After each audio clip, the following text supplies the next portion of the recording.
Assalamualaikum warahmatullahi wabarakatuh. Sebelumnya, saya mengucapkan terima kasih kepada Bapak Ibu dosen penguji yang telah menyaksikan video presentasi proposal saya. Terima kasih juga kepada Bapak Ibu pembimbing, Bapak Dr. Handus Yose Rizal, MSI selaku pembimbing 1 dan Ibu Dr. Desna Aromatika SAP MPA selaku pembimbing 2 yang sudah membimbing saya dari awal penyusunan proposal sampai saat sekarang ini. Pada kesempatan kali ini, saya akan mempresentasikan proposal saya yang berjudul Analisis Partisipasi Swadaya Tukang Nagari dalam Pembangunan Infrastruktur Nagari Taram, Kecamatan Harau, Kabupaten 50 Kota. Namun, sebelum lebih lanjut, saya akan memperkenalkan diri terlebih dahulu. Perkenalkan, nama saya Dila Ismarian dengan nomor BP 17 10 84 30 14. Di dalam video presentasi saya kali ini, terdapat 3 pokok bahasan yang akan saya bahas.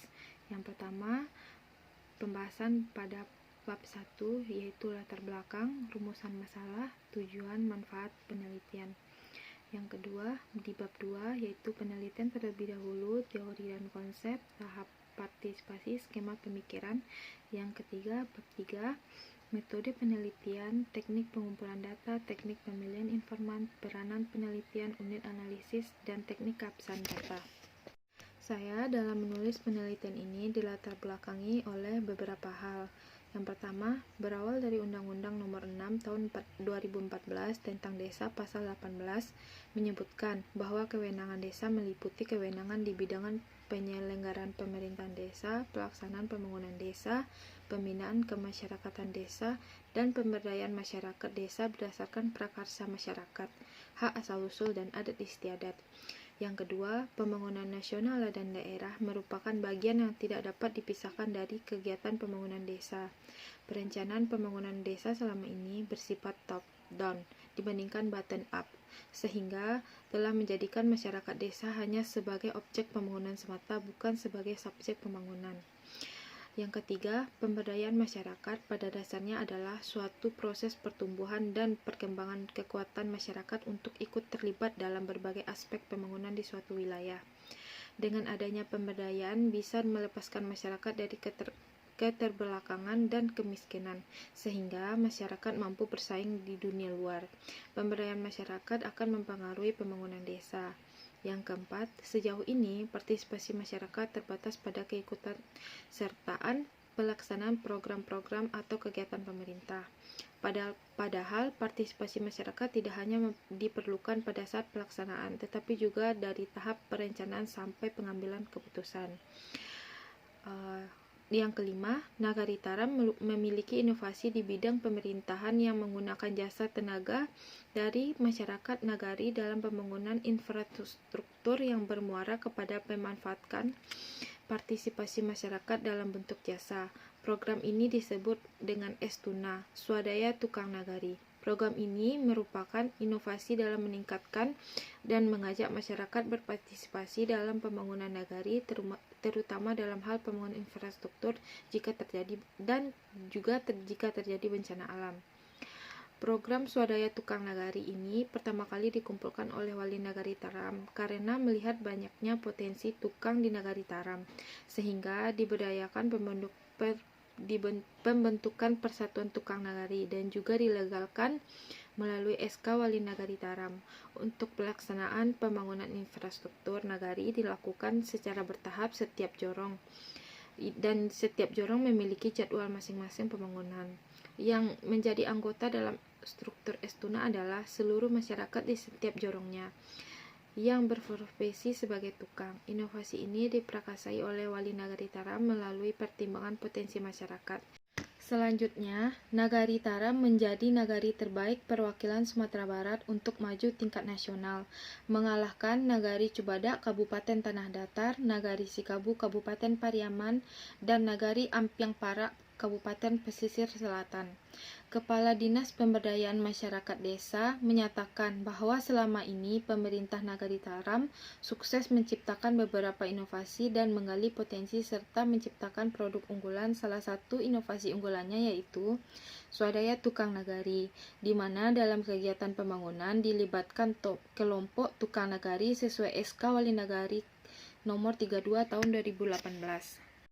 Slide selanjutnya, yang pertama rumusan masalah. Rumusan masalahnya ialah bagaimanakah partisipasi swadaya tukang nagari dalam pembangunan infrastruktur Nagari Taram, Kecamatan Harau, Kabupaten 50 Kota.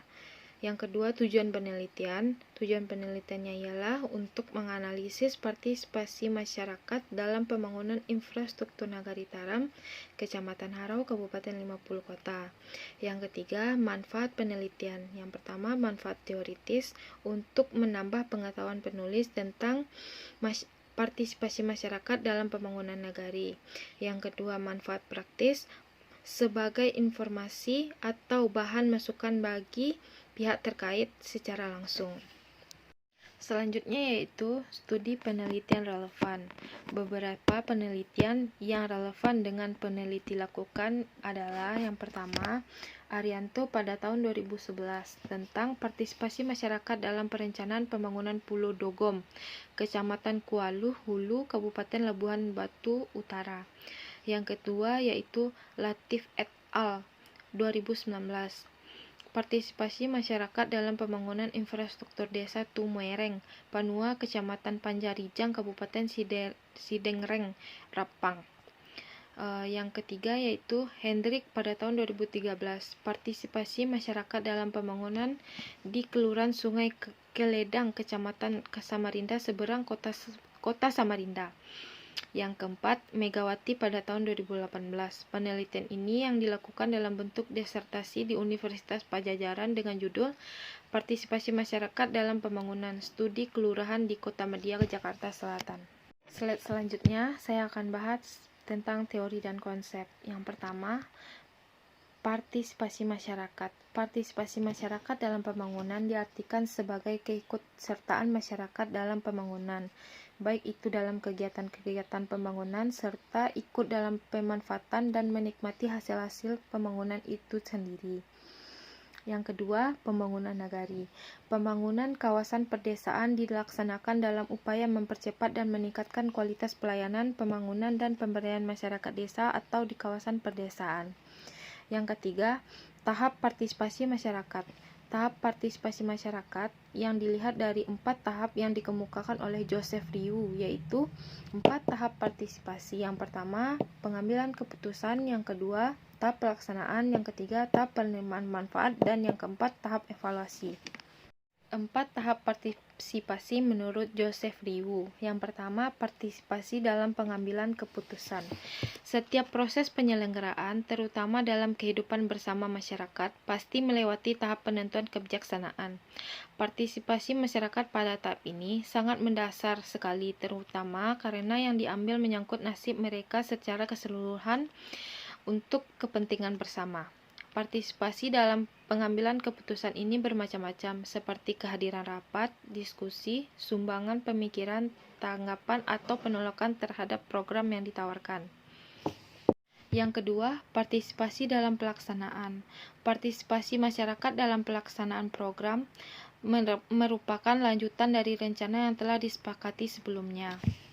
3. Partisipasi dalam penerimaan hasil pembangunan. Partisipasi ini tidak terlepas dari kualitas maupun kuantitas dari hasil pelaksanaan program yang bisa dicapai. Dari segi kualitas, keberhasilan suatu program akan ditandai dengan adanya peningkatan output. Sedangkan dari segi kualitas dapat dilihat seberapa besar presentasi keberhasilan program yang dilaksanakan. Apakah sesuai dengan target yang telah ditetapkan. Yang keempat, partisipasi dalam evaluasi. Partisipasi dalam evaluasi ini berkaitan dengan masalah pelaksanaan program secara menyeluruh. Partisipasi ini bertujuan untuk mengetahui apakah pelaksanaan program telah sesuai dengan yang ditetapkan atau ada penyimpangan. Slide selanjutnya, skema pemikiran. Di sini ada 4 poin. Poin yang pertama yaitu menganalisis bagaimana partisipasi swadaya tukang nagari dalam pembangunan infrastruktur Nagari Taram, Kecamatan Harau, Kabupaten 50 Kota. Teori yang digunakan dalam penelitian ini yaitu teori Joseph Liu tahun 2007. Ada 4 tahapan partisipasi. Yang pertama, tahap pengambilan keputusan. Yang kedua, tahap pelaksanaan. Yang ketiga, tahap penerimaan manfaat. Yang keempat, evaluasi.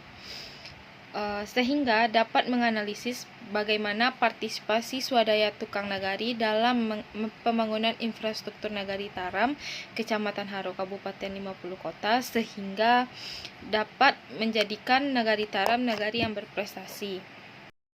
Lalu ada definisi konsep. Yang pertama yaitu pembangunan nagari. Pembangunan nagari adalah sebuah proses perubahan yang dilakukan melalui upaya-upaya secara sadar dan terencana. Sedangkan pelaksanaan adalah strategi yang diarahkan untuk mencapai tujuan yang telah ditentukan. Yang kedua, tahap partisipasi masyarakat yang dapat dilihat dari 4 tahapan yang dikemukakan oleh Joseph Liu. Tahap pengambilan yang pertama yaitu tahap pengambilan keputusan, tahap pelaksanaan, tahap penerimaan manfaat, dan yang terakhir yaitu tahapan evaluasi. Selanjutnya, definisi operasional. Yang pertama, partisipasi pengambilan keputusan. Indikator pengukurnya, yang satu, adanya kehadiran rapat oleh swadaya tukang nagari dalam perumusan proyek pembangunan. Yang kedua, adanya sumbangan pemikiran dalam diskusi rapat yang dilakukan oleh swadaya tukang nagari. Yang ketiga, adanya tanggapan serta penolakan yang diberikan oleh swadaya tukang nagari terhadap proyek pembangunan yang ditawarkan. Yang kedua, partisipasi dalam pelaksanaan. Indikator pengukurnya yang pertama, adanya kontribusi dari swadaya tukang nagari yang berwujud tenaga. Yang kedua, adanya kontribusi dari swadaya tukang nagari yang berbentuk informasi yang berguna bagi pelaksana pembangunan. Yang ketiga, partisipasi dalam penerimaan hasil pembangunan. Indikator pengukurnya, 1. Adanya dari segi kualitas peningkatan output dari hasil pembangunan yang telah dilakukan. Yang kedua, adanya dari segi kuantitas. Dari presentase hasil pembangunan yang dilakukan. Yang ketiga, adanya manfaat bagi tukang nagari baik dari aspek sosial, material maupun pribadi. Lalu yang terakhir, partisipasi dalam evaluasi. Indikator pengukurnya, yang pertama, adanya permasalahan atau penyimpangan pelaksanaan proyek pembangunan oleh swadaya tukang nagari. Yang kedua, kesesuaian hasil dari proyek pembangunan yang telah disepakati. Selanjutnya, yaitu pembahasan yang terakhir pada bab 3, ada beberapa poin. 1. Poin pertama, metode penelitian. Penelitian ini menggunakan metode kualitatif deskriptif dengan alasan agar dapat memberi gambaran tentang tahapan partisipasi masyarakat melalui program swadaya tukang nagari dalam pembangunan infrastruktur. Yang kedua, teknik pengumpulan data ada 3. Yang pertama, wawancara, dokumentasi, dan observasi. Yang ketiga, teknik pemilihan informan. Purposive sampling. Peneliti memilih langsung orang-orang yang dianggap mengetahui informasi yang diperlukan peneliti. Yang keempat yaitu peranan penelitian. Peranan peneliti di sini yaitu secara langsung mencari data dan sumber yang diinginkan mulai dari awal sampai akhir. Yang kelima, unit analisis. Unit analisisnya yaitu kelompok. Di sini unit analisisnya anggota Estuna atau tukang dan pengurus yang termasuk dalam struktur Estuna. Yang keenam, teknik keabsahan data atau triangulasi sumber.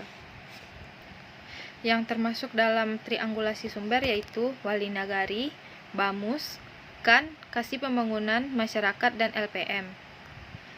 Yang terakhir yaitu teknik analisis data. Di sini penelitian menggunakan reduksi data, penyajian data, dan penarikan kesimpulan. Baiklah, hanya ini yang dapat saya paparkan dalam presentasi kali ini. Terima kasih atas segala perhatian Bapak Ibu. Mohon maaf atas kesalahan. Wassalamualaikum warahmatullahi wabarakatuh.